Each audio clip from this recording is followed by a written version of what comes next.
मी ना प्रत्येक कुठलंही कॅरेक्टर करताना ना मी असे 2 रकाने बनवते बरोबर. की एक ऋतुजाच्या जवळ जाणारे काय काय ऍस्पेक्ट ह्या कॅरेक्टरमध्ये आहेत आणि कुठले कुठले नाही आहेत. सो नसणारे कुठले होते तर ती अतिशय मवाळ आहे आणि निरागस आहे, सोज्वळ आहे वगैरे वगैरे.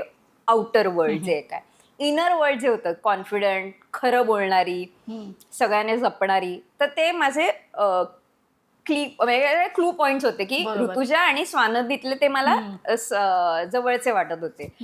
सो ते मी कायम पाळते की मी कितीही काय म्हणतात कठीण असलं तरी खरं बिलीव्ह करते. म्हणजे कोणीतरी येऊन मला हे नाही आवडलं, हे छान शब्दात सांगितलं तर ते मी ऍक्सेप्ट करू शकते. सो मला खरं जितकं बोलायला आवडतं तितकं रिसीव्हही करायला आवडतं. ते खोट्या कौतुकापेक्षा खरी टीका मला कायम आवडते, फक्त चांगल्या शब्दातली. ट्रोलिंग म्हणजे टीका नाही, ह्याच्यात जो एक गैरसमज लोकांचा झालाय, तर ट्रोलिंग म्हणजे टीका नाही, त्याला एक एलिगन्स हवा शब्दांना.